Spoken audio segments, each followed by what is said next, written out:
Single father waited for his mail-order bride. A blind woman stepped down holding twins. The letter from the agency came on a Thursday. I remember because Thursday was the day I rode fence on the South Quarter, and I'd shoved the envelope into my coat pocket and forgotten it until I sat down that night, and it crinkled against the table edge when I leaned forward to pull off my boots. Clara had been gone 14 months by then. 14 months, and I still sat on my side of the bed. I opened the letter with my thumb. The agency's man wrote in a careful hand, the kind of cursive a schoolmaster drills into you and you never quite shake. He said a woman had expressed interest in my advertisement. He gave her name Nora Fenn and said she was from Ohio, 31 years of age, and had lost her husband to a mill accident 2 winters prior. He said she was capable and hardworking and came with good references from her church. He did not say anything else about her. The advertisement I'd placed was plain. Widower 44, cattle ranch in eastern Colorado, 1 son aged 6, seeking a capable woman, good character, willing to work. I hadn't put anything about love. I wasn't thinking about love. I was thinking about my boy Eli, who had taken to eating his supper in silence and spent his Saturdays sitting on the porch steps watching the road for something he couldn't have named. I was thinking that I came in from the range most evenings too tired to be what he needed, that the neighbor woman who'd been helping 2 days a week had her own family and couldn't keep it up, and that the house smelled wrong, not bad, just empty, in a way that had started to bother me more than I wanted to admit. So I wrote back to the agency and said, yes, I'd like to correspond with Miss Fenn. She wrote first. Her letter was short. She said she'd read my advertisement and found it honest, which she appreciated. She said she was a practical woman and didn't intend to pretend otherwise. She said she had 2 children, infant twins, a boy and a girl, born 6 months after her husband died, and she understood completely if that changed my answer, but she would not come to a man who didn't know what he was getting. I sat with that letter a long time. I'd asked for capable and willing to work.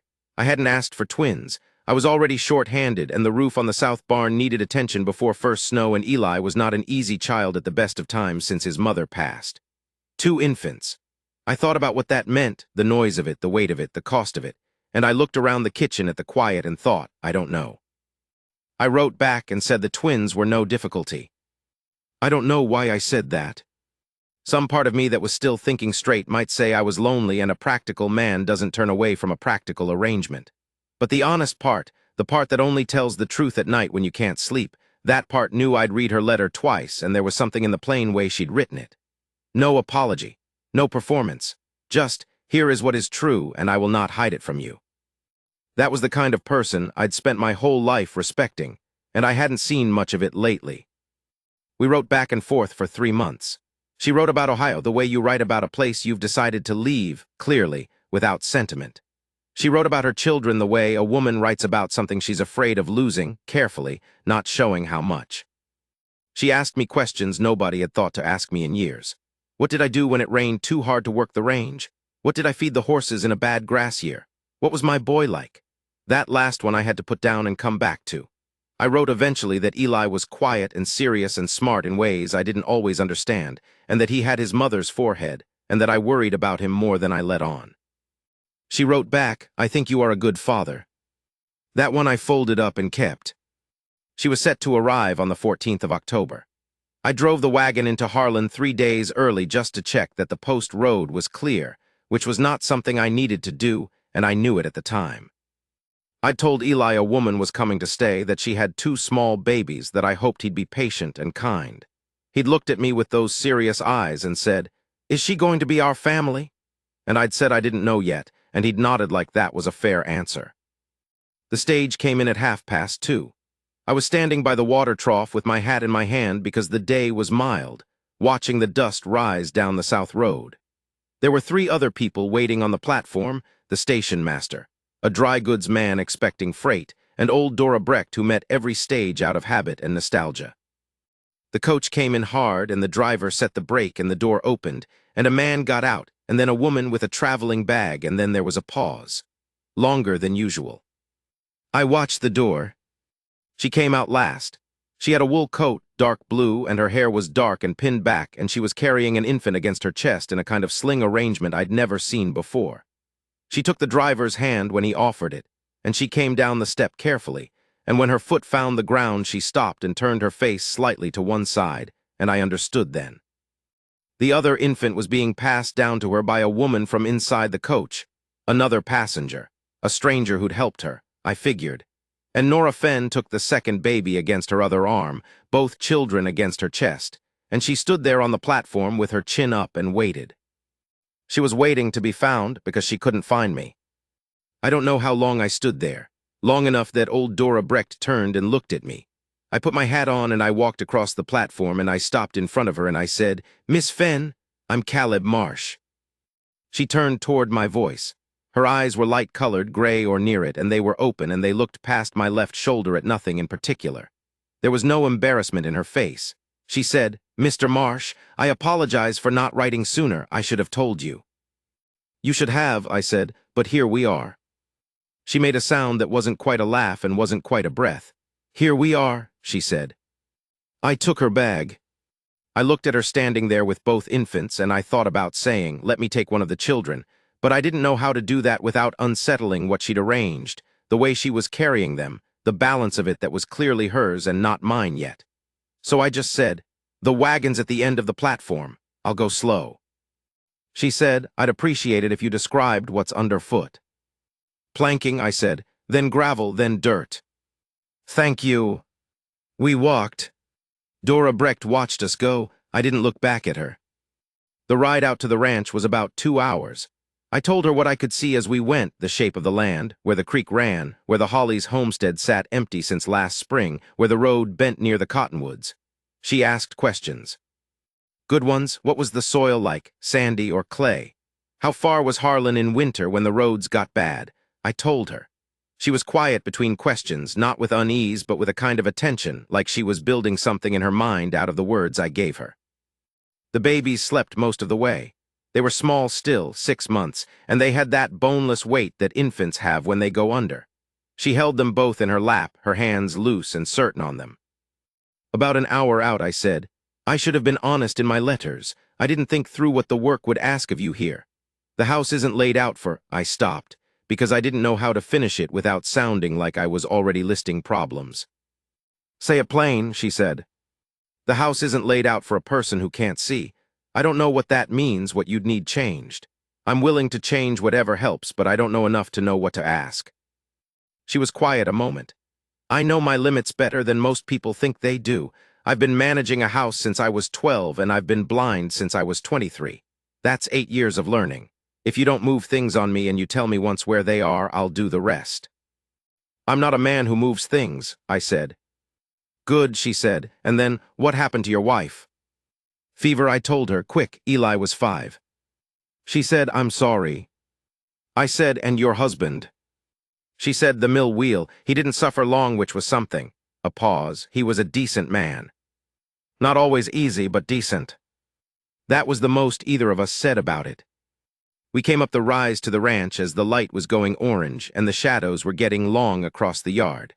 I said, "There's a step up at the door. I'll put a board down tomorrow so it's level." She said that would help. Eli was standing on the porch. I'd left him with the neighbor woman, Mrs. Aldrich, and she was standing in the doorway behind him. He watched the wagon come into the yard and watched me climb down and come around and offer my arm to Nora Fenn. She took it. She stood up in the wagon bed with both babies, and I steadied her, and she stepped down, her boots finding the dirt, and she turned toward the porch. "Is that your son?" she asked low. "Yes." "What does he look like right now?" I looked at Eli. He was standing very still with his hands at his sides, and his face had that careful, private expression he wore when he was feeling something he hadn't decided about yet. "He looks like he's thinking hard," I said. She almost smiled. "Hello, Eli," she called. A pause, then Eli said, "Hello. My name is Nora. These are Thomas and June. They're going to sleep a great deal and cry some, and I'm sorry in advance for the crying." Eli looked at the babies. He said, "I don't mind babies." "You're kind," Nora said. "Your father told me you were good." Eli looked at me and I looked away because I'd said that, written it in a letter, and I hadn't known he'd hear it. Mrs. Aldrich left after supper, a supper I cooked badly, beans and cornbread, and some of the dried beef I'd put up in September. Nora sat at the table and nursed the babies in turn without ceremony, and Eli sat across from her and watched in the open, curious way of children who haven't learned yet to pretend they're not looking. I washed the plates and listened to the two of them talk. She asked him about his horse. He told her more than he'd told me in a month. That night after Eli was in bed and the babies were down, I showed Nora the house. Every room. I walked it with her and named what was where: the dry sink, the stove, the wood box, the back door, the pantry shelf order. She walked with one hand just barely touching the wall and her head slightly tilted, and she asked questions that made me understand she was cataloging it, making a map. She stopped at the window in the front room and turned her face toward it. There was a half moon and some stars, and the light came through soft and without much use to either of us. She said, "I should have told you in my letters." "Why didn't you?" A pause, "Because I thought if you knew, you wouldn't answer." "And then you told me about the twins." "Yes." "Why was that different?" She thought about it. "Because hiding the children would have been hiding something real about them. Hiding this." She touched the side of her face, near her eye, not quite touching. "This is about me. And I suppose I thought a man could find out about me later and decide for himself. But it wasn't fair to bring children into a house under false pretenses." I didn't say anything to that. "You have every right to be angry," she said. "I'm not angry," I said, which was true. I'd been several things since the platform at Harlan, but angry wasn't one of them. "What are you then?" I thought about it. "Rearranging," I said. She turned her face toward me in the dark, and she almost smiled again, and this time it got further. That was the 14th of October. By the end of November, she knew the house better than I did. I mean that straight. She could go from the bedroom to the pantry in the dark without touching a wall, and she knew by the sound the stove made when it needed another log, and she'd rearranged the pantry shelves in an order that made more sense than the one I'd kept for 3 years without ever examining. She cooked. She cooked better than I did, which was not hard, and she cooked better than Mrs. Aldrich, which was. She kept Thomas and June in a low wooden box near whatever room she was working in, padded with blankets, and she could track both of them by sound in a way I couldn't match with 2 working eyes. The work that I had thought would crush her did not crush her. The work that I had not thought about, the particular, grinding, invisible work of a blind woman learning a new ranch in a new territory with infant twins and a grieving boy, that I watched her do without complaint, without request, without ever asking me to notice. She had a way of moving through difficulty that was not performance and not stoicism, just steady progress, one foot after another, like a woman who had learned a long time ago that difficulty was not an argument against continuing. There were bad days. A week in December when both babies had chest coughs, and neither slept more than an hour at a stretch, and I came in from the range to find Nora sitting in the rocker with both of them against her, her eyes closed and her face worn down past tired into something else. And I took them from her without asking, and told her to go lie down, and she was asleep before I'd gotten them settled. A day in January when the wind came so hard it drove snow through the gap under the front door, and Eli slipped on ice in the yard and cut his chin open and bled through 2 clean rags before I got it stopped. And through all of it she was just there, steady, doing the next thing. I started coming in from the range earlier. Not because there was less work, there wasn't. But I found I wanted to be in the house in a way I hadn't wanted to be in it since Clara. Not because it was comfortable, because it often wasn't, a blind woman and 3 children, and a cattle operation and a winter that had decided to mean something. That is not comfortable. But because something was alive in it again, and I had spent 14 months in a house where nothing was alive. Eli was different by Christmas. He had started talking again, real talking, at supper, the kind that doesn't mean anything in particular except that the person wants to be heard. He told Nora about a hawk he'd seen working a field mouse down by the creek, blow by blow, and she listened with her full attention in the way she had, her face slightly tilted, the rest of her still, and asked him what color the hawk was, what sound it made when it hit, whether the mouse had got away. He glowed. I saw it and had to look at my plate. She was not his mother. She was not trying to be his mother. But she was something, a person who found him interesting, who listened to him like what he said was worth the time, who called him Eli in a tone that suggested she was glad he was there. A 6-year-old boy who's had 14 months of quiet and grief will grow toward that like a plant toward light. You can't stop it, and you wouldn't if you could. In February, I fixed the fence line on the north quarter, the one that had been healed over by a drift since November, And I rode back in at dusk with my hands cracked from the cold and my back giving me the news it usually gave me in February. And I came in the door and the smell that hit me was bean soup and wood smoke and something baked. And I stood in the doorway with the cold air coming in behind me and just stood there. Nora was at the stove. She said, "Close the door, Caleb, you're letting the heat out." And she said it the way you say something to a person who belongs in the room, like it was nothing, like it was already understood. I closed the door. I sat down at the table and pulled off my boots, and she brought me a cup of coffee without being asked, and set it down where my hand was, just like that, like she'd always known where my hand would be. The babies were in the box making the small, drowsy sounds they made when they were almost asleep, and Eli was at the table with a piece of paper trying to draw the hawk he'd seen in December, still trying to get it right. I don't know what I thought about love. I think I'd stopped thinking about it the way you stop thinking about water when you've been thirsty long enough, not because the need goes away, but because thinking about it doesn't help. I said, "Nora." She was back at the stove. She turned her head toward my voice. I said, "I want to talk about the arrangement." She was quiet. I said, "I mean the formal arrangement, the agency arrangement." I picked up the coffee cup and put it down.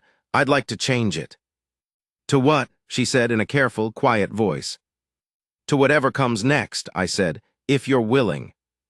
She turned back to the stove and was quiet a long time, long enough that I thought I'd mistaken something, long enough that I thought I should say something to walk it back, except I didn't want to walk it back. She said, "I came here thinking you'd send me back within the month." I said, "Why?" "Because I'm more trouble than the advertisement called for." I thought about that, the south barn roof, the fence on the north quarter, the week of chest coughs, February in Colorado. I said, the advertisement didn't call for much. "You've been more than what the advertisement called for." She didn't say anything. "That's not a complaint," I said. She made the sound again, the one that was nearly a laugh and nearly a breath. She said, "I know it isn't." The stove made its noise. Eli was still working on his hawk. Thomas made a small sound in the box, and Nora moved without looking toward the sound, going to him on some frequency I couldn't track, and she reached in and laid her hand on his chest without picking him up, and he settled. She said, still looking toward the box, "I would be willing to change the arrangement, if you understand what you're taking on." "I've been living it for 4 months," I said. "I know what I'm taking on." She was quiet another moment. Then she said, "You'll have to ask me properly." "I will," I said. "When my hands stop looking like beef jerky, I'll ask you properly." She did laugh then, a real one, low and quick, and she pressed her fingers to her mouth like she was trying to keep it in. And June woke up from the sound of it and made a small, offended noise, and the kitchen was briefly very full. I asked her properly in March, when the thaw came and the light came back, and I'd ridden into Harlan and come back with a ring that had belonged to the jeweler's own mother, and which he'd sold me for less than it was worth, because he said he liked the look of the thing I was doing. I came in from the barn and I washed my hands, and I went and found her in the front room where she was nursing June. And I went down on one knee on the plank floor, and she couldn't see me do it, but I did it anyway because it seemed right. And I held the ring and I said her name, and I said, "Will you be my wife?" She said yes before I'd finished the sentence. I stood up and I took her hand and I put the ring on her finger, and she ran her thumb over it, back and forth, learning the shape of it. June was watching me from her lap with the absolutely unbothered expression of an infant who has not yet decided whether she likes you, which seemed right for the occasion. I said, "Can I kiss you?" She said, "You should have done that in February." "I know," I said. "I was slow." I kissed her. She put her free hand against the side of my face and held it there a moment, and in that moment I understood that she was looking at me the way she looked at everything, with her hands, in the dark, finding the shape of it. That her hand against my jaw was her seeing me. I held still for it. We were married in April at the Harlan church by a minister named Good who had known Clara and had the grace not to bring it up. Eli stood beside me in a collar that was too tight and held Thomas the whole ceremony without being asked to, and Thomas slept through it, which was the best you could hope for. Nora wore a gray dress that was her good dress, and her hair was down, and June was in Nora's arms, and the flowers on the altar were the yellow ones that come up first at that altitude, the stubborn ones that push through when there's still ice on the north sides of the rocks. I have thought since then about the word arrangement and what it means. The agency man had used it. I had used it with Nora that night in February. It's a word that suggests something managed, something deliberate and contracted and orderly. What I had with Nora was not orderly. A blind woman with infant twins on a Colorado cattle ranch is not an orderly arrangement. The babies grew into children who were loud and curious, and who pulled at things, and who needed watching every minute. And Eli grew into a boy who had opinions and arguments, and who talked at the supper table every night until we had to tell him to give someone else a turn. And the ranch had bad years and good years. And in the bad years, Nora was the one who sat at the table with the ledger and worked out what we could cut and what we couldn't. And in the good years, she was the one who said not to spend it all because you knew what the bad years looked like. I want to say something about what it means to be needed. Not needed like a tool is needed, not needed like labor is needed, but needed the way she needed me, which was to be the thing that didn't move. The house she could map if nothing moved, the land I could describe if I did it patiently, the world she couldn't see she could hold if I put it in her hands. There is a particular weight to being the man who does that, the man who makes it possible. I had been a rancher for 20 years and a husband and now a widower, and I had worked hard my whole life, but I had never felt the weight of being needed like that, the specific gravity of it, until Nora. She gave it back. I want to be clear about that. The way she chose, because she did choose, she had a tongue in her head, and she told me more than once that the world was full of men and most of them weren't worth the trouble. The way she chose me and stayed choosing me year after year in the practical daily way that is how love actually works. That was not something I'd been prepared for. I had been prepared for arrangement.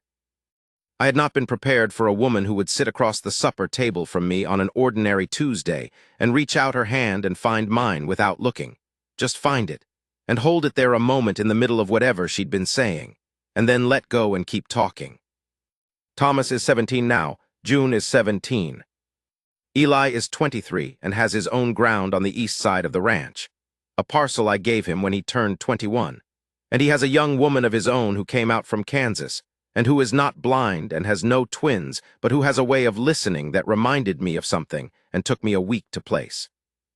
Last spring I drove Nora into Harlan the way I've driven her into Harlan 100 times, and we stopped at the platform where the stage still comes in, the same platform, though the planking's been replaced twice since. I don't know what made me stop there. We'd been into the dry goods and the post office, and I'd been thinking about something else entirely. Some problem with the irrigation ditch on the south pasture, and I pulled the wagon up in front of the station without thinking about it, and then I sat there and I knew where I was. Nora said, "What is it?" I said, "Nothing, just stopped." She was quiet a moment, then she said, "Is this the platform?" "Yes," I said. She turned her face toward the end of it, toward where the coach had stopped, where I'd walked across to her that October afternoon with my hat in my hand. She said, "I was so afraid." "I know," I said. "You walked to me," she said. "I could hear you coming across the boards. I thought you'd say something polite and put me back on the stage." "I thought about it," I said. She turned toward me, and I decided I'd been alone long enough," I said. She put her hand on my arm, just set it there easy like she always did and always has. She said, "So had I." The stage wasn't due for another hour. We sat there in the wagon in the mild spring air, and there was nothing to say that hadn't already been said, so we didn't say anything, and after a while I put my hand over hers on my arm and we watched the road. "That's the whole of it, that's what I've got."